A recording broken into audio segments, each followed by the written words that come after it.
वानर राज का बदला। एक नगर में चंद्र नामक राजा का शासन था। उसके राजमहल के बगीचे में बंदरों का एक समूह रहता था। बगीचे के फलों के अतिरिक्त राजा के सेवकों द्वारा प्रतिदिन प्रदान किए जा रहे भोजन का सेवन कर वे बहुत हष्ट-पुष्ट हो गए थे। बंदरों का सरदार वानर राज एक बूढ़ा बंदर था जो अति बुद्धिमान था। समय समय पर वह अपना परामर्श बंदरों के समूह को दिया करता था। राजमहल में दो भेड़ें भी रहती थी। राजा के पुत्र उनके साथ खेला करते थे।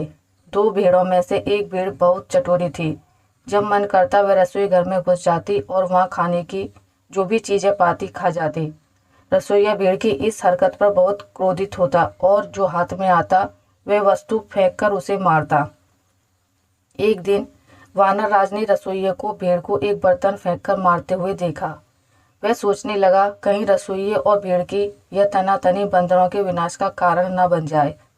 ये चटोरी भेड़ तो खाने के लोभ में यदा कदा रसोई घर में जाती रहेगी। यदि किसी दिन क्रोधवश रसोइये ने चूल्हे की जलती हुई लकड़ी उस पर फेंक दी तो अनर्थ हो जाएगा।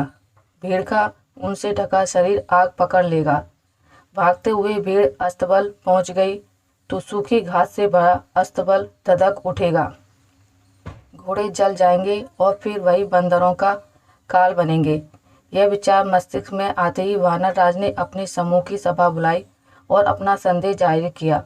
उसने परामर्श दिया कि इससे पूर्व की रसोइये और भेड़ों के बीच की लड़ाई हमारे लिए प्राणघातक सिद्ध हो हमें राजमहल छोड़ देना चाहिए, अन्यथा हमारा विनाश निश्चित है। किंतु बंदरों ने उसकी बात नहीं मानी। उन्हें लगा कि उनका सरदार अब बूढ़ा हो चुका है और व्यर्थ का भ्रम पाल रहा है। वे राजमहल के भोजन के आदी हो चुके थे, इसलिए राजमहल छोड़ने को तैयार नहीं हुए। परंतु वानर राज ने तत्काल राजमहल छोड़ दिया। इधर एक दिन फिर चटोरी भेड़ रसोई घर में घुस गई और वही हुआ जिसका बंदरों के सरदार को भय था। रसोइये को और कुछ नहीं मिला तो उसने जलती हुई लकड़ी का टुकड़ा उठाकर भेड़ पर फेंक दिया। भेड़ का शरीर जो ऊन से ढका हुआ था धधकने लगा। वह इधर उधर भागने लगी और अस्तबल में घुस गई। आग की लपट अस्तबल में रखी सूखी घास तक पहुंची और पूरा अस्तबल धू धू कर जल उठा। कई घोड़े जलकर मर गए, कई घायल हो गए। राजा को यह समाचार मिला तो उसने वैद्य को बुलाया और उन्हें घोड़ों का उपचार करने का आदेश दिया। वैद्य ने घोड़ों के घाव का परीक्षण किया और बोला, इनके घावों को शीघ्र ठीक करने का एक ही उपाय है, इन पर बंदरों की चर्बी लगानी पड़ेगी।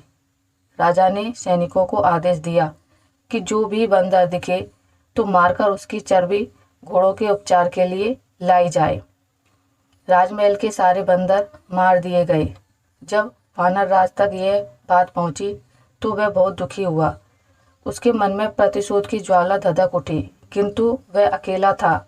वह युक्ति सोचने लगा जिससे वह राजा के कुल का भी वैसे ही सर्वनाश कर दे जैसे उसने उसके कुल का किया है। एक दिन वह पानी पीने एक झील के पास गया। उस झील में सुंदर कमल खिले हुए थे। वानर राज ने देखा कि मनुष्यों और जानवरों के पदचिन्ह झील की ओर जाते हुए तो हैं, किंतु वापस आते हुए नहीं है। वह समझ गया कि झील में अवश्य कोई राक्षस रहता है जो झील में गए मनुष्यों और जानवरों को खा जाता है। उसने चतुराई दिखाते हुए कमल के तने से पानी पी लिया। जब झील में रहने वाले राक्षस ने यह देखा तो झील से बाहर आ गया। उसने कई आभूषण पहने हुए थे। वह वानर राज से बोला, जो भी झील में आता है मैं उसे खा जाता हूँ, किंतु तुम तो चतुर निकले। मैं तुम्हारी चतुराई देख प्रसन्न हूँ। मांगो, क्या मांगते हो? वानर राज बोला, एक राजा ने मेरे संपूर्ण वंश का नाश कर दिया है। मैं उससे प्रतिशोध लेना चाहता हूँ। आप मेरी सहायता करें, मुझे अपना कंठार दे दें।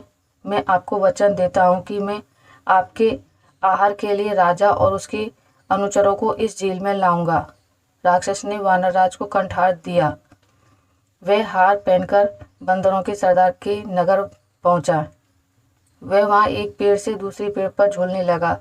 जिसकी भी दृष्टि उस पर पड़ती वह कंठार देखकर दंग रह जाता। राजा के सैनिकों की दृष्टि भी उस पर पड़ी और वे उसे पकड़कर राजा के समक्ष ले गए। राजा ने उससे पूछा, तुम्हें ये कीमती कंठार कहाँ से प्राप्त हुआ? वानर राज ने उत्तर दिया, महाराज, यह हार मुझे समृद्धि के देवता द्वारा प्रदान किया गया है। वे जंगल के बीचों बीच स्थित एक झील में निवास करते हैं। जब सूर्य आधा उदय होता है, उस समय जो व्यक्ति उस झील में डुबकी लगा ले तो उसे समृद्धि के देवता का आशीर्वाद और कंठार प्राप्त होता है। राजा उसकी बातों में आ गया। वह अपनी पत्नी और पूरे परिवार सहित उस झील में डुबकी लगाने तैयार हो गया। वानर राज ने कहा, कल सुबह की मंगल बेला में पधारिए। लोभ में अंधा हो चुका राजा अगली सुबह अपनी पत्नी, पुत्र, परिवारजन, मंत्रियों और सेवकों सहित झील पहुंचा। वानर राज भी उनके साथ था। वह बोला, महाराज, सबको अलग अलग स्थानों से झील में उतरना होगा। सबके जाने के बाद आप अंत में झील में उतरिए। राजा की पत्नी, पुत्र, परिवारजन, मंत्री, सेवक सभी अलग अलग स्थानों से झील में उतर गए और राक्षस द्वारा खा लिए गए। बहुत देर तक जब कोई बाहर नहीं आया तो राजा ने चिंतित होकर पूछा, हे वानरराज, मेरे पत्नी, पुत्र, परिवारजन, मंत्री और सेवक बाहर क्यों नहीं आ रहे? तब वानरराज एक पेड़ के ऊपर चढ़ गया और राजा से बोला, अरे दुष्ट, तुम्हारा समस्त परिवार, मंत्री और सेवक राक्षस द्वारा खा लिए गए हैं। तुमने मेरे परिवार को मौत के घाट उतारा था। आज मैंने उसका प्रतिशोध ले लिया है। बुरा करोगे तो बुरा फल पाओगे। तो दोस्तों, आपको मेरी आज की वीडियो कैसी लगी मुझे कमेंट करके ज़रूर बताइएगा। अगर आपको ये वीडियो अच्छी लगी है तो इसे लाइक करें, ज़्यादा से ज़्यादा शेयर करें और अगर आप मेरे चैनल पर नए हैं तो इसे सब्सक्राइब करना ना भूलें। मिलते हैं एक नई कहानी के साथ, तब तक के लिए नमस्कार।